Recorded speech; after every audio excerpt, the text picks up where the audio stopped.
Do we even want to start the show, Dom? This was the Jets didn't show up. Should we even show up for this damn show right now? Welcome to Talkin Jets. I'm guessing not, man.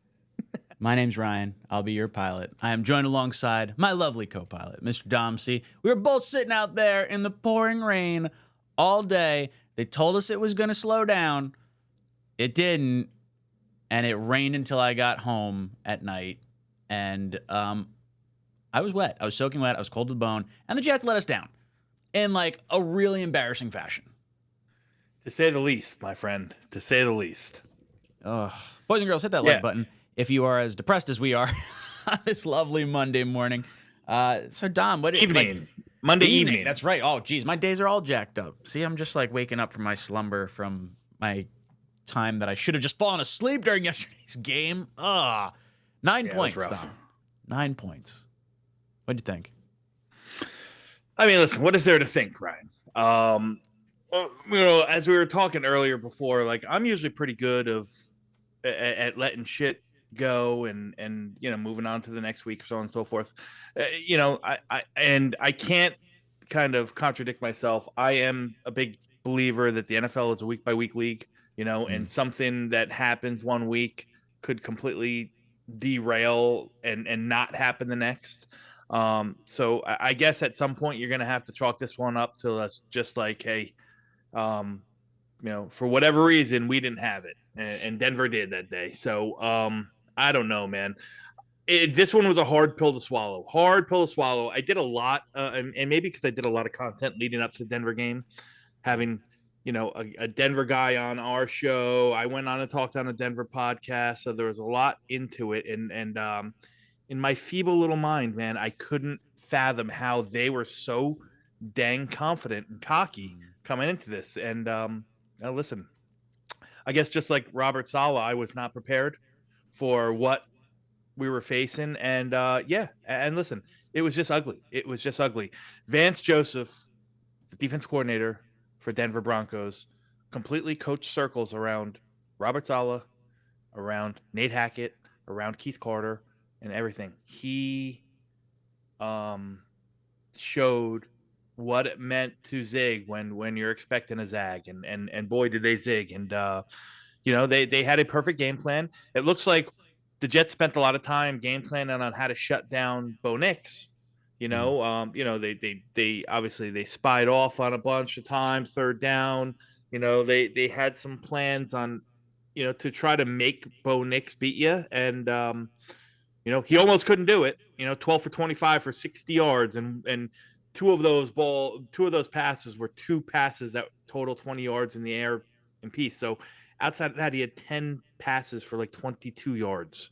It was ridiculous. Defense came to play. Honestly, the rushing game was frustrating towards the second half, but overall, I was, the defense lets up 10 points. That's a game you win. This is squarely on the offense and the coaching staff, in my opinion.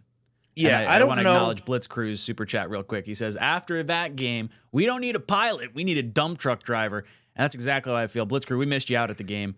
So at least you didn't get wet and cold sitting at home to witness that. But we missed you, dude. Yeah, and I tell you, that was, it's easy to make that assumption that the defense played well. I'm going to hold that thought until I can watch the All-22. The defense only let up 10 points. I don't know how good they played or how bad Bo Nix is, and that's what really the film. I think it's gonna the film is gonna determine for me. Yeah, but yeah, I thought Nix looked terrible. He did not look good. No, he did not look good. He probably isn't that good. But their defense is, kudos to them. The defense, it's a legit NFL defense, and they had our number. We could not do a darn thing, and 13 penalties for 95 yards is just absolutely ludicrous. It can't happen. And having a coach that sits up there and tells you, we're going to get this right, we need to get this fixed over and over and over, also can't happen. It's coming to a point where it's not acceptable. And it's coming to a point where, I don't know if we're going into any games this year where we have a advantage on the, in regards to coaching from this point out. I'm creating a poll question right now, and I'm trying to word it the best way I can. So I'm going to say, do you want to fire Saleh? And the answers I want to have are yes, no, after a loss to the Vikings, or and then for the fourth option, I think I'll do after 2 consecutive losses. We'll do that. We'll see what people say. Dude, I'll be honest. I was super disappointed in how this game turned out. I don't think Bo Nix is very good. I thought our defense didn't play great against a bad quarterback. I thought we should have been able to get like pressure on him at the very least. I mean, I don't think we even had a sack yesterday, if I'm not mistaken. No, we didn't have a sack. We played a lot. Listen, we did exactly. I thought that this was going to be the game plan. Yeah, maybe they rushed 4 at times, but they did a lot. They were drop zones and dropped 7, dropped 8 off, and said, okay, listen, we might not get at you, but we're not going to let you run around, and we're going to make you make a decision with your arm. And he didn't make a lot of good decisions, and the decisions that he made, even when receivers were open, he missed through or underthrew. Hang on 1 second for me, Ryan. Okay. Yeah. I'll just talk a little bit about my my thoughts on this. So I really don't like where this team is currently situated right now, because I don't feel like Garrett Wilson is our best wide receiving option right now. I feel like I should probably wait for Dom for this, but that's all right. I'm going to vent my frustration and I'll reiterate it when he comes back on. I don't think Garrett Wilson is our best receiving option right now, and I don't think Breece Hall is our best running option right now. And it's not something I feel very happy about. It's not something I feel very confident about. Dom, did you catch what I was saying right there? I heard the last part where you said Garrett Wilson's not our best receiving option, and Breece Hall is not our best running option. So right now, that's exactly how I feel. I don't like Surtain locked Garrett's ass down. Like, he did not do anything. Rodgers doesn't look very good, or at least didn't look very good yesterday. He had, whether it was miscommunications with receivers, it looked like he was coming up short on a bunch of passes. Like the offense overall looked terrible. He was on his ass a lot of the times too. Rodgers took a lot of hits yesterday. Rodgers had a lot of pressure. There was a lot of pressure given up. Again, there was a mixed bag of sim pressures and creeper pressures and disguised, rushes through stunts and twists and whatnot that the Jets' offensive line just could not handle or could not maintain. So, he didn't have his best game for sure. I'm not buying the whole weather crap. That's not like that doesn't flow for me. It wasn't, it was kind of steady mist, and it was steady and it was misty, but it was not torrential, and both teams played on that same thing. So, listen, the weather in the Northeast is going to be the weather in the Northeast, but listen, I don't know if it was Breece wasn't the best runner on the field. He definitely looked like he was off. Like, even my wife, who was sitting next to me yesterday during the game, who's a casual fan, she said, "Is Breece Hall hurt?" And I was like, "No, why?" She's like, "Well, he's not in there a lot, and when he is, it doesn't seem like he really is moving as he usually does." And I was like, "Yeah, he looks a little unmotivated to me." And then you get that, and you get, I don't know what's going on with Garrett Wilson, but I mean, the miscommunications between him and Rodgers, or those guys being off kilter. Listen, I guess this is what you get. Like, this is what you get when your quarterback misses the whole season last year, and you get to work together in camp, but no real live action for any of them. Yeah, I'll blame it on the 2, mandatory minicamp practices that Rodgers missed in June is the reason. That's going to be my excuse. I think you're right. I think you're onto something there. Pooch Guy says Robert Saleh is too stubborn or stupid. His lack of ability to make a change is a joke. 4 years, 2 offensive coordinators, same shit. Robert Saleh is cooked. Team never prepared for big spots ever. I said it yesterday. This is a $1 million roster with a 10-cent brain trust. It really sucks. It's really frustrating to see this team operate, because 3rd and 1. This game wasn't lost on the final kick of the game by Zuerlein. A 50-yard kick in the rain against the Broncos at home. That's not the game. The game was 3rd and 1. Well, first and goal from the 1, and you couldn't punch it in. And then you get the false start on 4th down. Because even on 4th down, I think you do go for it. God forbid you miss it. I understand points are at a premium, but you force the Broncos to now go 99.5 yards with a defense that could tee off and get you a safety to get you some points anyway. So I think not running Braylon at the goal line when he's so clearly the guy that should be getting at least the short yardage touches at the very least. I want to see a lot of, Garrett. I want to see Lazard and Williams on the outside. I want to see Garrett in the slot. I want to see both running backs, flanked outside of Rodgers, with them mixing and matching, dictating matchups. And then you sub in Lazard and Conklin. You switch those guys in and out. But that's the package I want to see in at all times. I think Mike Williams and Lazard right now are playing better than Garrett Wilson. And Braylon Allen is playing better than Breece Hall right now. And I don't really think it's that close. Yeah. So, and if you look at the four corners that have played Garrett Wilson, Tre'Davious White, and then who was it in Tennessee? It was, what the heck is his name? Why can't I think of it? Who's the starting cornerback in Tennessee, the stud over there? They've got... they just signed him from Kansas City. Yeah. Somebody help me in the chat. I can't out think of his there. name. I'm not going to get it. Reed? I want to say Reed's name. Is that right? Nah. The hell's that corner's name? Tre'Davious Ward in San Francisco. Anyway, the cornerback in Tennessee. Sneed. There it is. That's what I was thinking. Reed, Sneed. I was like, it's something like that. Yeah. And then obviously the kid in New England, the young buck. Yeah. He's really good. Gonzalez. And then you have Surtain. So, this week coming up, that sort of talent level of guys that could man up and cover and shadow with Garrett really eases up, as Minnesota's defensive backs, at least the corners, are probably their weakest unit. But it doesn't reside the fact that at some point, like, good receivers, and I'm not saying that Garrett's not good, he's good, but like the elite receivers, I'll say it like this, figure out a way to still make make plays when needed to, even against the best of coverage, right? Even against the best. And I just haven't seen that from Garrett. And I think, I picked up on a couple little subtle things here, Ryan. Tell me if you feel the same way. One, I think this game, more so than others, Aaron Rodgers didn't go out of his way to try to get Garrett involved. Like, there was not a lot going on. There was not a lot going on to Garrett, especially after he fumbled that one ball early on. Also, why in a crunch time situation are you going to Xavier Gibson? Like, that to me was just on a back shoulder, made no sense with Mike Williams on the bench. And again, Aaron's not looking for the back shoulder fade. Aaron's looking for a spot on the sideline. He threw it to the marker, 1 yard past the marker. He's expecting him to go and stop and turn and catch that ball here. And obviously, but I digress about that. But I noticed that this is the first game where Aaron didn't really try to force feed Garrett touches. He went at him, especially after he fumbled. I don't think he touched the ball for a quarter and a half, maybe two.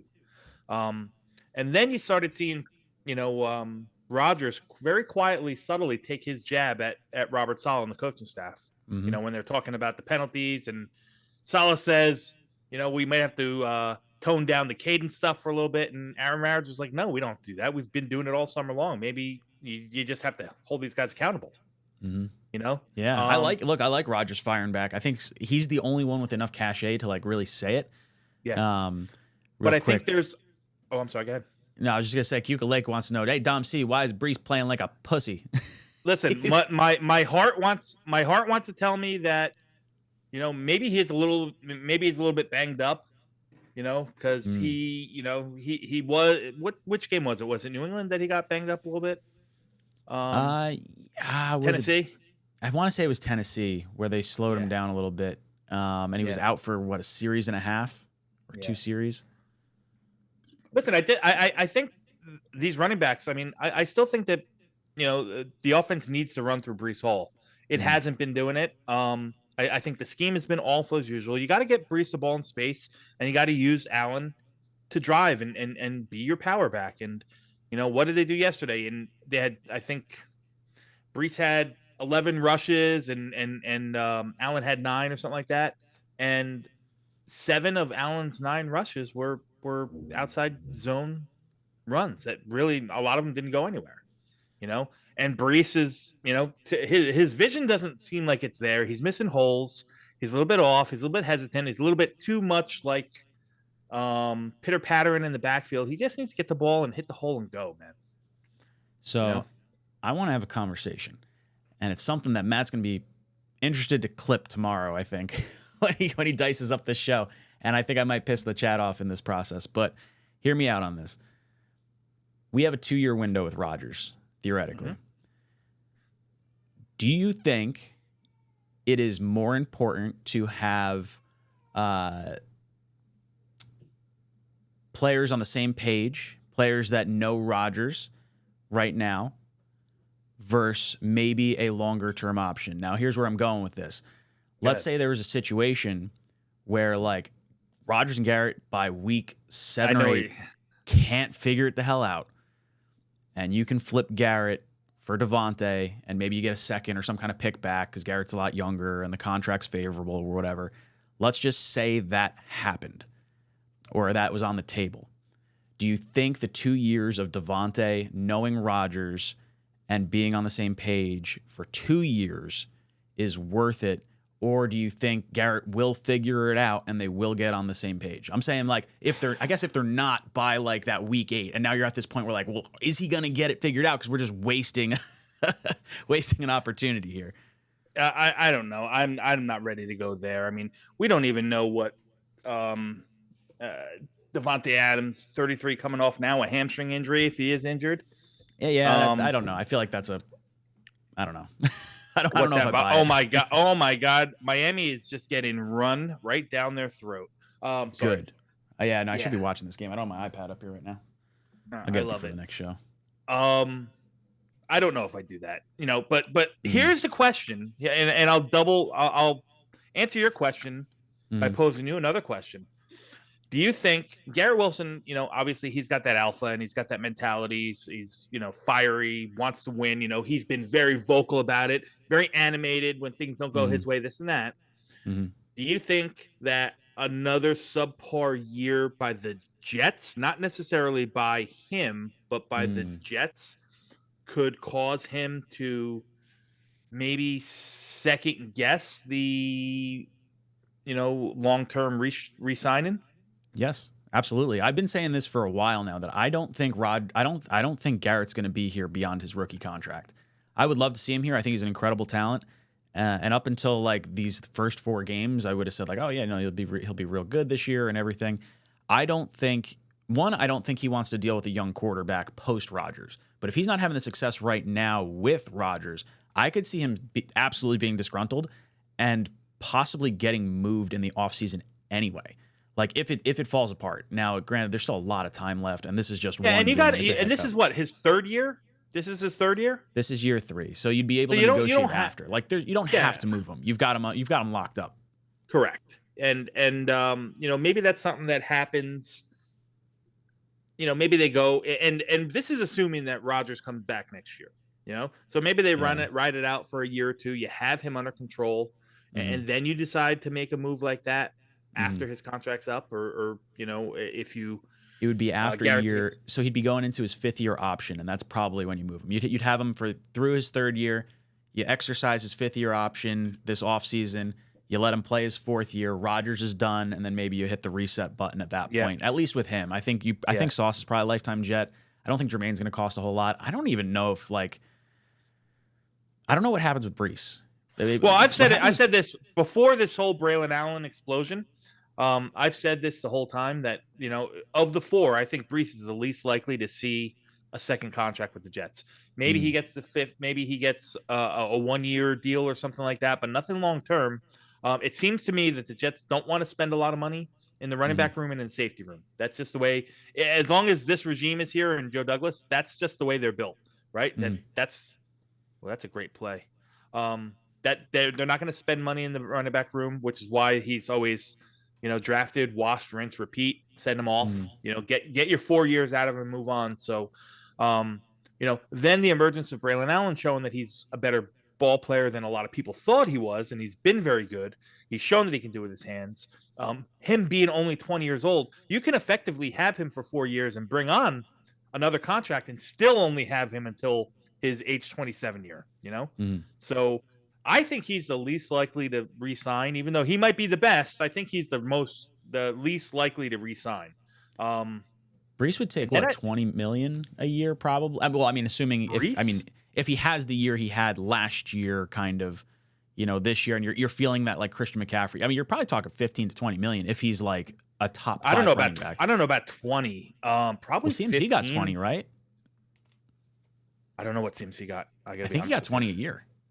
Yeah, I don't know if you're paying Brees 20 a year. I don't know if you're paying. I don't know if you're necessarily paying any running back 20 a year. I mean, Jacobs and Saquon, who are probably, outside of the prime CMC, which he's not prime anymore. They're probably the next best crew, and what they get, 13 million apiece. So that's a good way to look at that, because CMC's contract doesn't look very good, especially when he's got tendonitis in both Achilles. Right now, hasn't played a game this season. He may not even play all year. It wouldn't shock me if they like shut him down.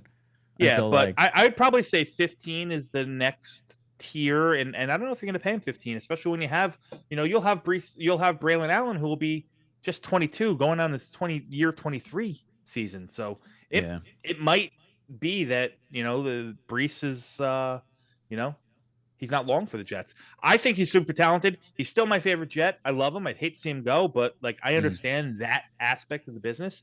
Outside of that, Garrett Wilson's not going to reset the market, right? He's not. He's not an elite. He's not a top 5 receiver. He's not going to reset the market.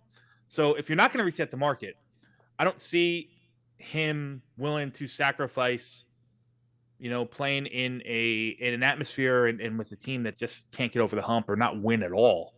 So he might be looking for greener pastures. I agree with you that Sauce will probably resign. He'll be a Jet for life because he's going to reset the market. It's a lot easier to keep somebody if you're going to make him the highest paid at his position, maybe the highest paid at his position all time. So I could see a situation where Sauce and JJ are kept, and Garrett ends up being moved. I hope this is not the case, but I could see that. And Brees isn't just resigned. Brees is just not resigned. It's super frustrating to kind of have these discussions. And like, I guess, where do you stand on the coaching like dynamic? Because we have the poll question in the chat, right? Do you want to fire Saleh? 50% of the votes in say yes. 20% say no. 7% say after a Vikings loss. 23% say after two consecutive losses. So, well, you also got to factor in the fact that the point that Woody Johnson has yet to fire a coach in season. Sure. So I don't know if that's the case. And again, I'll take that question and I'll pose it to you. Something I had in a let me group twist chat. it real. Let me twist it real quick, because like you said, Woody doesn't fire in season. Woody also hasn't been in a position to potentially win a Super Bowl with a Hall of Fame quarterback. And I think you have to break glass in case of emergency. I fall in the category of after 2 consecutive losses. So like, you know what? That sounds probably confusing because we just lost to the Broncos. 2 consecutive losses, I'm talking about the Vikings and the Bills. You lose to the Bills, I think Saleh should be gone. Like Vikings, Bills back to back after losing to the Broncos, I think Saleh should be gone. Well, listen, I mean, I'll stand on the hill to say that I don't think Saleh is it. I don't think, I think there's limitations, and I think he's done and taken this team as far as he's going to take this team. You're not going to probably get over the hump with Robert Saleh as your coach. Nice guy, hell of a coordinator, and that maybe he's just outkicked the coverage a little bit. But let me ask you this, because I'm in a group chat, group text with Jeremy and with Tigo and Gunny and Buffalo Jet fan, and I had asked this. I said, would you prefer to get another year, possibly 2 out of Aaron Rodgers, if it meant re-signing the coaching staff, them getting their extensions? Or would you rather cut your ties with Saleh and the coaching staff now, meaning after the year or whatever, knowing that that's probably that Aaron Rodgers retires, and then you kind of have to restart this next year going into 2025? Like, what's the better option? So I want to keep Douglas around. I would extend Douglas after this season. I would. Here's the thing, though, Ryan. Stop right there. Let me answer to that. And I like Joe Douglas. I do. I think Joe Douglas has put together a pretty good roster. He's had his fault, and he's missed a bunch, sure, but he's also the guy who's 100% in charge, and the reason why this coaching staff who has failed is here. So at some point you have to take off the head of the snake as well, right? I Sure, think I think it's a understand package that. deal. I think Saleh was the most sought after coach, that hiring market. I think if we didn't go after him, he would have still been the top dog signed. So should Douglas have known that he was going to work out this way? I don't know. I mean, Douglas should be held accountable for the hire for sure. I think he should be held accountable for bad picks. I think he should be held accountable for good picks. I think he tends to find talent. He seems to me like he has put the best roster on the field that I've seen in a very long time. So that's sort of how I grade Joe Douglas. And I feel like the team underperforming is more a reflection of Saleh and the coaching staff than anyone else. So for me, if let's say the season goes down the tubes, the Jets miss the playoffs, I would probably put the ball in Rodgers' court and I would say, hey, we're going to make a new hire. We're not going to resign Robert Saleh. We're gonna bring someone else in. Whether that's Ulbrich as a year. You're like, hey, let's see what happens. Let's keep the majority of the pieces kind of the same, but let's change like the head leadership. Is it Middleton for a year? Do you want to try and bring in a Vrabel since we have a lot of the Titans coaching staff in? I do think Vrabel is the best coach out there with experience. Obviously, Bill Belichick's there. I don't want him at all. But Ben Johnson would be a name out there that I would look at. I don't know if you can fire Hackett and keep Rodgers at the same time. So it kind of depends how much you want this second shot next year. Where did you fall on that? Because I'm sort of torn. It's still so early. It's hard to really iron it out. I just hope we make the playoffs and I don't have to think about it. But then Saleh's probably getting 3 more years. That's the thing. I'm to the point where I think you need to hit the restart on this regime, even if it means that Rodgers retires. Listen, Rodgers came, that broken hand or broken thumb that he had in Green Bay his last year, right? He had that. Then he had the Achilles. The calf injury that turned into the Achilles, that turned into a bunch of little aches and pains. He's obviously older. He's a little bit, going to be 41. Not moving as well as he used to. I mean, he's still moving better coming off that Achilles than he expected, but not moving great. Like his body just might be starting to give out. He might call it a season regardless of what happens this year with the coaching staff or not. So I'm ready to move on this chapter from Robert Saleh, and it's not just because of the loss to Denver yesterday. I think it's a culmination of things. It's the fact that coming off of a bye or extended time off, the team consistently comes out flat. There seems to be consistent issues with the penalties and the undisciplined play that they have. The Jets have the most penalized special teams unit in the past 3 years. I think Irv Charles should have been ejected from that game. That was a violent hit. That was not okay. Yeah, you know what? I was on the opposite. I was in 101, so I was in the opposite end zone from where it happened, so I didn't really see exactly what happened. Nonetheless, like it's all those things. It seems that Robert Saleh just hasn't figured out how to get over the hump with, and I don't know if he's going to do. I think you have a good core here, a good core of young players. I think that alone will be of interest to someone who want to come in and coach this team.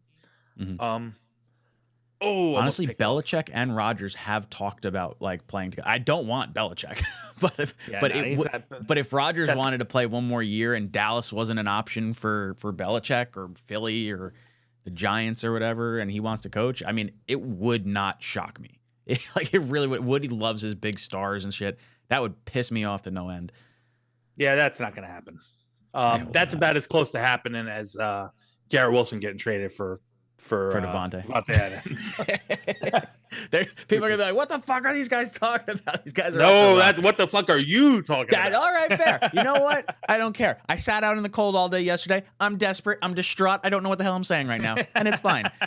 Abbat comes in here with the only way to salvage the rest of the season is to fire Robert Saleh, promote Ulbrich to head coach. After that, you can hire a real head coach in the offseason with Rodgers. Yeah, dude, I feel like I wouldn't pull the plug just yet. Like I would wait a little bit longer?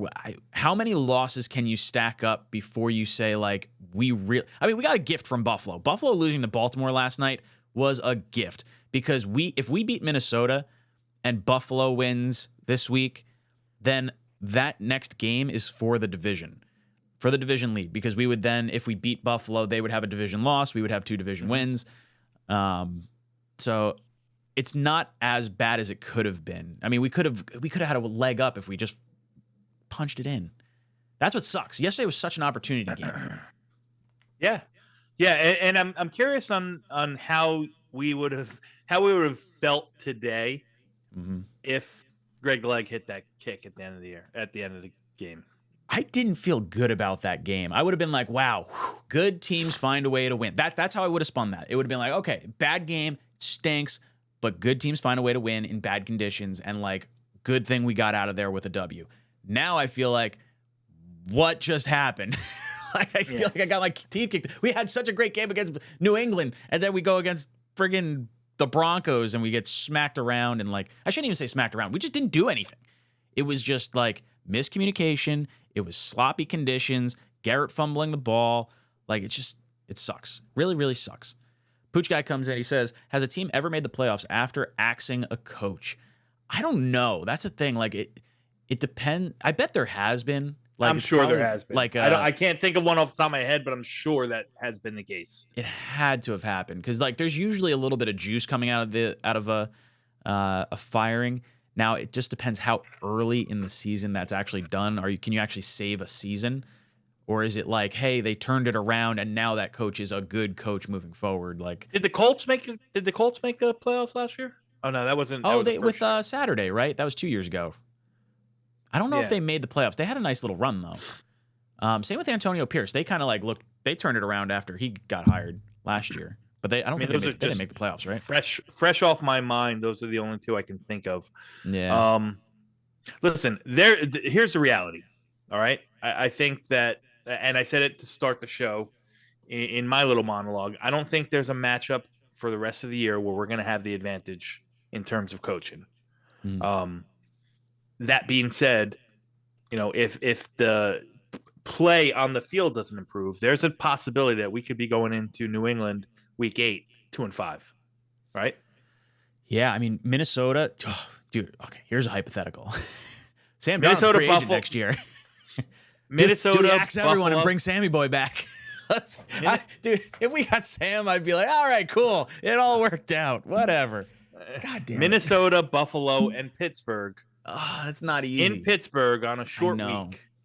I thought the Steelers game was like a scary game prior to like us not playing well to start the season. So that's it's these next 3 games are mission critical. Yeah, and it's mission critical to how the season's going to end up, how the season's going to unfold. Listen, on paper, it looked like the beginning of the season, the early on when you looked at the schedule, the beginning of the year looked like it was going to be the easy ride. This was always going to be kind of, like a little bumpy, and then it was, hot and cold towards the end. It looks like towards the end now might be a little bit easier. So could we go 2-5 and go on a crazy run and save everyone's job? It's not out of the realm. I just don't trust this coaching staff to do it. That's the thing. Like, I don't see them motivating people. Listen, at 2-5, excuse me, and I'm not suggesting that we're going to go 2-5, but if we did, I think you're at risk of losing guys in the locker room. Right? Do you think they find a way to get Reddick signed? I saw Boy Green posted something about Quinnen Williams liking a post in regards to finding a way to sign Reddick and bring him in. Like, enough is enough. We need good players on the field. Let's get him in here. Quit screwing around. And Quinnen Williams liked that post. So, like, you think they find a way to bring him in at this point? I mean, if Douglas thinks his job's at risk, why not, right? If it's going to happen, it'll probably happen this week or next week, right? Because I could see him signing or coming to it all of a sudden, 11th hour, come to an agreement, while we're getting ready for Minnesota, him not traveling, him coming back, taking a week or 2 to get ready, and then boom. I think he'd have to play for Buffalo. I think that's sort of the one I've circled as like, this is like very, very important. We cannot, if we drop to Minnesota, we can't lose to Buffalo. Yeah. Jet Engine comes in and says, Dom just said something I have heard quite a bit. Saleh is a great defensive coordinator. Was he? How was the 49ers D, or how has the 49ers D looked since he left? LOL.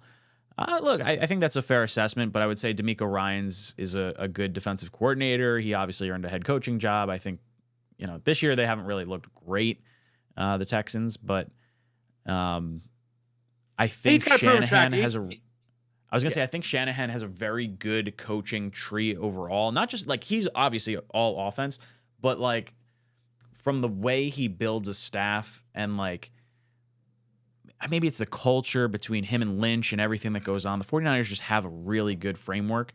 And it's very challenging for first-time head coaches to have success, in my opinion. I don't know. What do you think? You think Sal's a good defensive coordinator like we've heard before? Or do you think I do. I think he was a good defensive coordinator. I mean, the proof is there, and he was successful doing what he did. Mm-hmm. And listen, you would hope that translated into him being a head coach, and I think that whole like CEO of the team thing just kind of didn't. Maybe it's not his bag, maybe it's not his thing. Mike Tomlin seems to do it very well. But I think Mike Tomlin does it with a little bit more, obviously, experience and a little bit more success. I mean, Mike Tomlin hasn't had a losing season as a head coach in the NFL. Harbaugh in Baltimore, who was a special team coach, came out and figured out a way to do it. And you would hope that Robert Saleh would as well, obviously, when you brought him in. And it just hasn't worked out. If you keep seeing, I mean, you can only put so much lipstick on a pig. Right. And if you keep seeing the same things year after year, I'm not necessarily worried about his record, overall. Like, I mean, it sucks. Yes. But you came into a team that was completely stripped down to the core and work and trying to build back. But it's the same errors. It's the same miscues. It's the same problems time after time. Game after game, year after year now. So at what different point coordinators, different quarterbacks, like it's all similar. Yeah. So at what point do you say, okay, this is just not going to work? Jet Engine comes in with a super chat, says Morgan Freeman voice. I'll try to do my best. But the Jets did not beat the Vikings that day. LOL. The Jets will be 2-5 very quickly if they keep the status quo. God, I would be so frosted if that's how this goes down. Dude, 5 losses is like what I wanted on the entire season, and we get it through the first 7 fucking games. God, yeah, I think at 2-5 you really have to have a discussion. Yeah. I think if you don't win against Minnesota, Buffalo, and Pittsburgh, and I'm not saying you're definitely going to lose all 3 of those games, but it seems to be a little bit more of a daunting task than even it looked like a couple weeks ago. I think at 2-5, there's a big risk that you start to lose the guys in the locker room, and once that happens, it's all downhill, right? Yeah. I think once that happens, you cut ties and you move on, and whomever it is, you let Ulbrich finish that season and give him a test run. I don't know, man. Super, super annoying. Rodgers was saying you said something earlier in the stream too, where you were saying like Rodgers may just decide to hang it up if because his knees are hurting him. He looked slow and achy. Like, I know as you start to get older, like those rainy days do kind of get to you, but that's supposed to be like a little bit older. Not so much 40 years old. He's 40 years old playing football for what? 20 years of that? 18 years of that? I mean, that ages you. Exactly. So, in essence, he's probably like 40 years old, but in football years, that's like 55, 60. Yeah. Dude, that's like, I just want him to be upright. In yesterday's game, I'm excited to look at the all 22 because I do want to see. I didn't think Fashanu had a really good game. I didn't think Tyron Smith had a very good game. Like, they just felt like they were able to tee off on our, like, against our tackles. And I don't know if it's indicative of, a trend. Maybe it's something with, the slickness of yesterday. I don't know why we can't figure it out, though. Like, we couldn't get any pressure on Nix at all. Like I said, I don't know how much we really, really put forth in effort in getting pressure on him, more so than we did just maintaining your zone and gap responsibilities, Don't All let right, him that's beat fair. you outside. Don't let him beat you. And again, more will be revealed when I get through the all 22, which I haven't watched yet. Mm. More will be revealed when that happens. But I think they were, more so in the mode to, hey, listen, we of course we want to get pressure. We're going to try, but I'm more concerned about not giving up your gap responsibilities. Don't let him get outside the pocket and beat us deep with his legs or anything like that. Force him into making decisions, and they did. Mm. They forced him into making a lot of bad decisions. Mm. Minus Yeah, the but there was only one receiver over 5 yards receiving, and it was Cortland Sutton with 60 yards. yeah, and it was and two of those, like I said, two of those Mm. came on balls that traveled more than 20 yards. So Mm. you take that out of the equation, it was nothing. It was nothing. Yeah, they got a little lazy and they started to, get some chunk runs in the end, in the second half and so on and so forth. You don't like to see all that, but for the most part, I think that the game plan that they had lined up against the Denver offense worked fine. Mm. You had one miscue, you had one mistake, and it came at the most inopportune time in the goal line when he came away scot free. But outside of that, like what your plan on defense for the most part worked. Yes, it was aided by the fact that I don't think Bo Nix is that good, and that he's young, and then he made a bunch of bad throws and was very inaccurate. But the game plan worked. Guess what?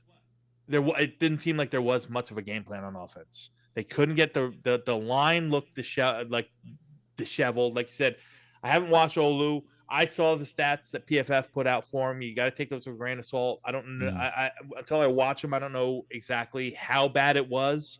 They also didn't think Tittman had a very good. They, being PFF, didn't think Tittman had a very good game. I didn't think Tyrod Taylor. I mean, listen. Truth be told, Tyrod Taylor might just be Tyron a Smith. little bit, or Tyron Smith, Tyrod Taylor.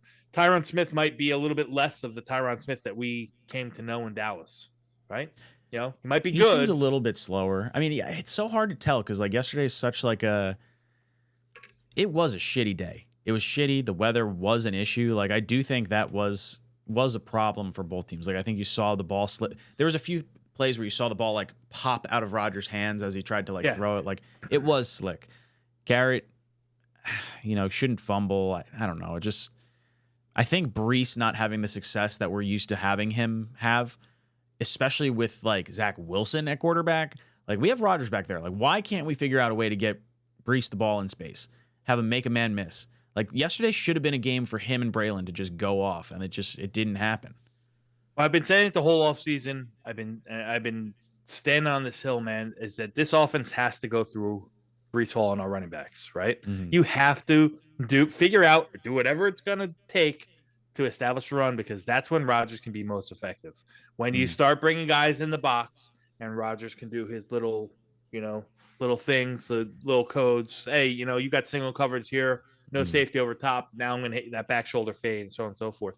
That's when you get to utilize him for what he does best, But to do so, you got to be able to run the ball. You got to be able to run the ball. And yesterday just wasn't happening. Yesterday there was nothing to be happening. You tally that up with an inefficient running game. You tag that into the fact that the line was so confused, and Denver's creepers and pressure, pressure's coming from all the places. You weren't sure who was coming, who was dropping off. They looked unprepared. They were unprepared, and that's what you get. You get results like that where Rodgers is good, but I don't know if he's good enough at this point to be everything. You need to have some sort of complementary offense, right? You don't want to sit Rodgers back there for throw the ball 45 times and stuff like that, because hell, Hackett schemes aren't built for that, right? I mean, like I said, yesterday was very vanilla. Like I said, it seemed to me in 10 days they had a hell of a game plan on defense, and they didn't really have one for offense. And it seems like that was just ugly. It was just ugly from the top down. maybe they don't have a plan on offense ever, and it's just like, oh, Aaron Rodgers is just going to go up and change Hackett's play, like all the fans have been saying. Like maybe that's like legitimate. Like maybe that's just a flat out answer to what actually just happened, and they do like, well, we can't figure it out because it's slick, and our guys aren't catching the ball, and guys aren't getting open, and Brees can't run the ball, and on and on and on. Sky C comes in with a $10 super chat. Thank you so much, dude. Says, what happens if we lose the next 2 plus lots of penalties plus sloppy play by the team and bad coaching? What do we do? Ride out the season not doing anything. When is enough enough? If we lose the next 2, Salah should be fired because I think Johnson needs to come. Woody Johnson has to come out and at least say, look, we have Rodgers. We have an opportunity to win. Clearly, this isn't getting done. Robert Salah's contract's done at the end of the year. Are we going to ride him out in a lame duck season? And like, oh, hey, we just wasted a year of Rodgers and all these young contracts. Like, no, let's give it a shot. Let's try to fire some energy into this base. And maybe it's like, hey, we have Ulbrich or Middleton or whoever be head coach. And then we have, maybe make a trade for a Devontae, you sign Reddick or whatever. And you get a little bit of fire going on this team. And maybe that sparks something. You cannot allow 2 more losses to happen, in my opinion. And just say, well, maybe they'll figure it out in like halfway through year 4 or whatever. Like I can't do that. I think Salah's got 2 more losses. If you fire Salah, yeah. Okay, do you fire Hackett? Do you keep Hackett? I keep Hackett. I elevate Middleton, honestly, because then I would have Ulbrich and Hackett kind of handle their respective sides of the ball. Middleton has already been the interim head coach once for Salah when he had COVID. He did it again during the Senior Bowl. We did get to see Ulbrich coach the Senior Bowl, obviously, as well. I would say after Middleton, if we didn't want to do Middleton, Ulbrich would be the guy. I would still keep Hackett because, look, I think you have to keep Rodgers happy for this year, and moving on from Salah and keeping his buddy Hackett is fine. I don't think Hackett's a huge issue while Rodgers is out on the field. And if we're all going down, yeah, you think Hackett's bad enough where like it's impacting Rodgers? I mean, I would move to Todd Downing calling plays. I don't know if I would get rid of Hackett, though. I think that's I think he's just kind of here for the Rodgers ride. Would you have Downing call plays before firing Hackett, or would you fire Hackett first? I'd fire Hackett first. Okay. I'm not going to dispute that at all. No. But what would you do? So, let's flip the question to you. Same thing. Penalties, all this stuff. Are you firing the head coach after 2 losses? 2 more losses in a row. I think if you come out of these next 3 games and you're completely outcoached and outplayed and are 2-5, I think it's time to clean house. I think that writing's on the wall, but I think that gets elevated. Whether or not Woody does it, that's another argument to be made. But I would do that. I would get rid of him. I'd probably get rid of Hackett too. I know that's not going to make Rodgers very happy, but you have somebody who can come in as your offensive coordinator down in to take those reins and sit up top and call the plays. And I would probably hand the reins to Ulbrich and let him take off, because I think you have guys on that team, whether it's Marquez Manuel or White Cotton or somebody that could still that are probably going to be a defensive coordinator sooner rather than later, that can probably step up and take the reins. I think that's fair. I think Ulbrich probably has the most standing with the team. Like, the defense is how this team is structured, and if he becomes the guy that they've gone to war with, in all the rooms, like I'm sure Sal is kind of trying to oversee as much as possible, so they see him maybe a touch less than Ulbrich, obviously. I would be fine with that. I don't think you can go 2 I think 2-4 is the tipping point for me. Like, because now you're talking 3 losses in a row, and like, yeah, but you're not gonna probably could have lost the Titan game. Like, let's be serious. The Titan game was very like shaky there for a bit. Yeah, but after Buffalo, which is a Monday night game, you then go Thursday night, right, to Pittsburgh. Am I wrong? Am I incorrect? Well, that's what I'm saying. Before, I would say after Monday night would be when you do it, because then you got Sunday night. Well, no, it's not Thursday night. It's Thursday nights, I think, after the Patriots. Or Sunday night. No, you're right. It's Sunday night football. I think it's Sunday night. Then it's 1:00 in Foxborough. Then I think it's Thursday at home versus the Texans. I think that's how that goes. Correct. You're right. I was getting the Texans and Pittsburgh confused. Pittsburgh and the Jets are Sunday night football. So yeah, so I guess you can make the move after Monday Night Football, but more so probably I think you do it after the Pittsburgh game, after the Sunday night game, and at least you've given your coach or interim head coach maybe the easiest team on your schedule in New England. I feel like we should be able to beat Pittsburgh. Like Justin Fields and Russell Wilson, neither one of those quarterbacks really frightens me. I think Tomlin's a great head coach. I think there's some really good players on Pittsburgh, but I feel like when you look at the quarterback matchup, when you see Fields versus Rodgers, you're probably leaning Rodgers 9 times out of 10, barring like a shitty rainy day where Fields can just run the ball all the time. What is that? So Pittsburgh's got good defense. Yeah. What does that sound like? Good defense, Just a shitty quarterback. The Broncos? Just Bingo. hope we don't get a rainy game and we can throw the ball or something. Yeah, that's honestly what it feels like. But we should beat the Steelers. That's what I'm saying. It's just Sunday night in Pittsburgh that was nerve-wracking when I thought we were going to be much better than we currently are. Yeah. I don't know, man. A lot still to be determined, and it's crazy too because, like I said, I don't think it's out of the realm that this team. I'm not ready to write off this team as a playoff team. I'm not ready to say that I think we should be up there in the names that have a chance for the Super Bowl title anymore. You got to prove that to me that you can get over this stuff. You lose to a Denver team at home with Bo Nix as quarterback. You lose any clout you might have as a Super Bowl contender in my eyes. Sorry. I completely agree. I'm right on board with you for that. I would say the only thing that is like helping the Jets case right now is that the rest of the AFC and kind of the rest of the league is kind of in shambles as far as like passing offense and all that stuff goes. Like the Bengals being, what are they, 1-3? The Texans have luckily kind of turned it around. Otherwise, they could have very easily been 2-2 after falling to the Jaguars. Jaguars are 0-4. Baltimore is 2-2, I think. Yep. So there's not really a whole lot of winning going on the AFC side of the spectrum outside of the Chiefs, obviously. Yeah. So you do kind of hang around and you allow yourself a little more time, maybe based on what other teams are doing. Like maybe that gives you a little, like let's say Buffalo loses next week and the Jets win against Minnesota, but we lose against Buffalo and then we lose against the Steelers, but then Buffalo loses. Like it sort of is this like weird jockeying of position the rest of the way out that might some way help our coaching staff like not get fired. But man, that's frustrating. Jet Engine comes in, says Middleton is the senior guy in the league since the 80s. Leave Ulbrich where he is, strip Hackett of play calling duties, let Uncle Ron run the show. He's earned it and he knows football. Look, I have no problem. If they want to go Middleton, I have no problem with that because I do like Ulbrich staying as like the main piece of that defense.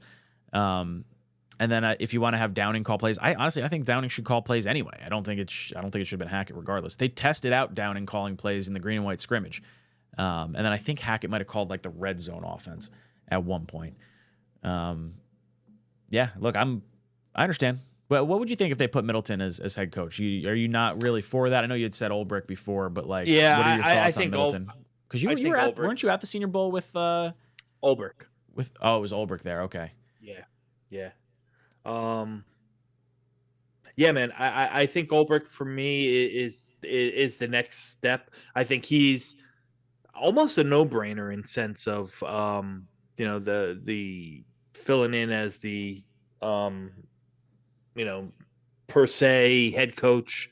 I think he's going to get looks in it. I think he's already gotten looks. I think he's got the personality. I think the team respects him. I think he's done a good job building it. I think I don't know. There's something in Ulbrich that tells me he's going to do what needs to be done to hold guys accountable. Get in their face when he needs to get in when they need to get in their face. People speak very, very highly of Ulbrich. And I'm not saying that's not Middleton. I just don't know. Like I said, I tend to lean Ulbrich as a spot. Ulbrich as the man. Even more so because I think you can then just promote, one of the defensive coaches, whether it's Odin or Manuel or White Cotton, the defensive coordinator, because I think they're probably next in line to do that as well. So I guess my fear just with that before I hop over to the next one is they haven't called plays like where Ulbrich has called plays like that would be the only piece of the puzzle that might be concerning for me where like you can have Middleton oversee like the team overall, because I do agree with you with Ulbrich. Jet Engine says our problems are on offense. Yes, it is. It definitely is. Sodak comes in with a super chat, says, I hate Hackett, but outside of some personal usage, what is he doing wrong? I thought play calling was fine. Players need to step up. Brees tripping over himself and Garrett Wilson looking like he's trying too hard. Yeah, I mean, I feel like there should be more accountability on the players. And I think not having the right personnel in to maximize that is an issue. Like Braylon should have been in on the goal line. And I don't know if that was purely a Hackett call or if it was like hey, this team runs through Brees anyway, so we're going to give him all the opportunities. And then obviously the false start on 4th and 1 kind of neutralized our ability to maybe do one extra thing at the goal line there. Yeah, I don't know. Like Hackett to me, he's starting to kind of figure it out. Like I'm seeing more and more Brees and Braylon on the field at the same time, and I like that. I think they both should be on the field more consistently. What are your biggest gripes with Hackett right now? Like for this season, I understand last year and how everything went, but like this year, what you've seen out of the offense so far, how much blame do you put on Hackett? Well, I mean, it's his offense, right? It's his install and the bones of it. Like I said, I don't think that there's any. There's nothing like creative. There's no creative aspect to this offense whatsoever. And that in turn still stems from Hackett, right? That still stems from Hackett. Yes, Rodgers gets up there and he can audible off based on what he sees from a run to a pass, from a pass to a run, this or that. He can adjust routes and so on and so forth. But outside of that, there's still it almost feels like you know exactly what's going to happen, like based on formation. You know, you can determine what's going to happen. It's run, pass. Once in a while, you know, he might throw in a play action to start. And there's nothing that there's no formations that kind of develop off one another. You know, there's no, you know, kind of creativeness whatsoever in the route schemes and the route formations. It's just like, you know, what have you seen this year? Forget about the scramble plays and the stuff that Rodgers makes as a good quarterback. Like, you know, the play the other day when he, you know, juggled around the pocket and hit Tyler Conklin up the middle, who just happened to leak open up the seam. Forget about that. What else have you seen? You've seen back shoulder throws, right? So you've seen some vertical presses on the sideline. You've seen plenty of you know, little, you know, either 4 to 10 yard hitches. You've seen a couple crossing, you know, like a couple mesh concepts, and that's it, man. There's just nothing to it. It's as bland gets. It's Quaker oatmeal without the brown sugar, man. I just love a little brown sugar, don't you, Dom? Absolutely. All right. We have reached the end of our show. A little bit of frustration, good little vent session here, Mr. Dom C. Dom, any last words you got for our crew out there? Listen, keep the faith. Like I said, you have until the end of the football games tonight, and then it's on to Minnesota, right? And then we got to move on, and that's NFL's week by week. Let's clean up what we have to clean up and go get them in Minnesota. And I am traveling to London to see the game. To see a victory, not just a game. See a victory. So I will not be here next week, people. Hopefully I will see you the week after. No, we won't see you the week after either. Monday Night Football. Yeah. So it's going to be like it'll 3 be a couple weeks. It'll be a couple weeks until we're together again, Ryan. But hopefully it's on a winning streak. I hope so. And we'll see what happens there. And if not, man, we get to start talking about draft picks. And we turn back into Talking Jets draft again. Turn back into Talking Jets draft. Oh, no, I don't want to do it. I want to talk Jets playoffs. And, like, I don't. Oh, what the hell? All right, boys and girls, I'm going to head over to my channel. So if you guys want to continue talking some Jets, going to do some phone calls, going to do some, you know, just talking to the chat, all that good stuff. I want to hear your thoughts. Our poll question for today finished with 47% says fire Saleh, 22% tied with don't fire Saleh, and after 2 consecutive losses, fire Saleh, and then 10% wants to fire him after a Vikings loss. So the chat seems very, very against the head coach right now. So, hey, this season's broken up into 4 quarters, right? That's how we look at it. 4 games, 4 games, 4 games, 5 games. And we went 2-2. Not the worst to start off. Not the best. No. But not the worst. Boys and girls, We'll see you here next week. JETS.